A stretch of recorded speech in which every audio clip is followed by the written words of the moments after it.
पेशंटचं ट्रान्सप्लांट करून ऑलमोस्ट 1 महिना झालेला होता, तुम्ही बघू शकता. आणि सगळ्यात महत्वाचं पेशंटचं हे म्हणणं होतं की त्याची खूप केस गळायला लागलेली आहे.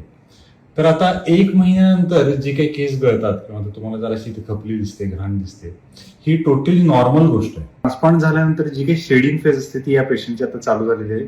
आता हाताच्या बोटावरती पण बारीक बारीक केस दिसतात मला. जसं टाइम जातो सर पुढच्या 1 ते 2 महिन्यामध्ये केस पडून पण जातील. ऍब्सोल्युटली घाबरायचं नाही. हे खूप पॅनिक झाले होते, त्यासाठीच मी विचार केला एक छोटासा व्हिडिओ बनवूया म्हणून. आणि आपण अनेकदा काय करतो की बेबी शॅम्पू वापरतो ज्याच्यात डिटर्जंट ऍक्शन एवढी जास्त नसते, त्यामुळे खपली पण राहते. ही खपली काढण्यासाठी आपण काही वेगळे शॅम्पू देतो, सल्फेट फ्री शॅम्पू देतो, ते वापरू शकता. 1 महिन्यानंतर तुम्ही हव्या तशा पद्धतीने डोकं घासू शकता.